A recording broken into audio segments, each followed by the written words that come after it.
Wahyu Purna, wafatnya Syekh Subakir. Penjaga tanah Jawa, angin pagi berhembus pelan di kaki Gunung Tidar. Kabut tipis menutupi pepohonan, embun menetes di pucuk daun, menambah syahdu suasana. Disinilah, di gunung yang dipercaya sebagai pakunya tanah Jawa, Syekh Subakir menjalani hari-hari terakhirnya. Syekh Subakir, ulama besar dari Persia, diutus ke tanah Jawa pada abad ke-15 untuk menaklukkan makhluk-makhluk gaib penunggu pulau ini. Berbekal doa, wirid, dan ilmu hikmah, beliau menanam paku spiritual di Gunung Tidar, menjinakkan jin-jin buas, mengusir roh-roh jahat, dan membuka jalan bagi penyebaran agama Islam di Jawa. Suatu sore di surau kecil di lereng Gunung Tidar, Syekh Subakir duduk bersila di atas tikar pandan. Wajahnya teduh, sorot matanya redup namun penuh makna.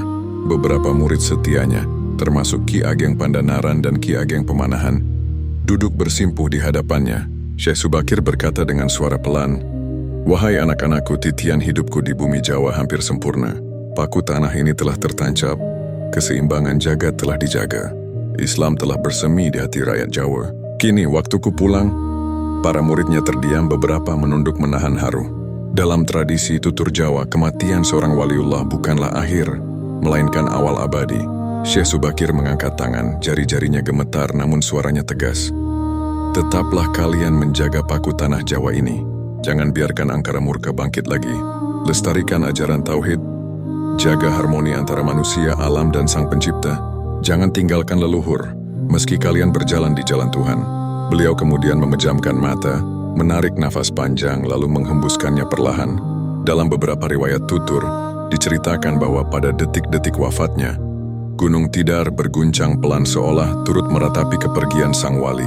Hembusan angin membawa harum bunga kenanga yang dipercaya menandakan kepergian seorang suci. Jasad Syekh Subakir dimandikan dan dikafani oleh para muridnya dengan penuh khidmat. Azan dikumandangkan, doa-doa dilantunkan. Di atas pusarannya ditanam batu nisan sederhana, tertulis nama beliau dan sebaris kalimat, "Subakir Waliullah, Pakuing Tanah Jawa." Menurut kepercayaan masyarakat Magelang, makam beliau terletak di puncak Gunung Tidar. Hingga kini peziarah dari berbagai penjuru Nusantara datang menapak tilas, memanjatkan doa, dan mengambil pelajaran dari perjuangan beliau. Wafatnya Syekh Subakir menandai babak baru dalam perjalanan spiritual tanah Jawa. Meski raganya telah tiada, ruh perjuangan beliau tetap hidup di hati masyarakat Jawa yang menjaga keseimbangan antara budaya, adat, dan agama. Gunung Tidar tetap berdiri tegak sebagai pakunya Pulau Jawa, menahan mara bahaya dari gunung-gunung lain, meneguhkan keyakinan bahwa Syekh Subakir tak benar-benar pergi. Ia abadi dalam doa, abadi dalam cerita, abadi di setiap hembusan angin lereng Tidar. Sumber dihimpun dari berbagai cerita rakyat Jawa, babat, dan kepercayaan lisan yang berkembang di Magelang dan sekitarnya.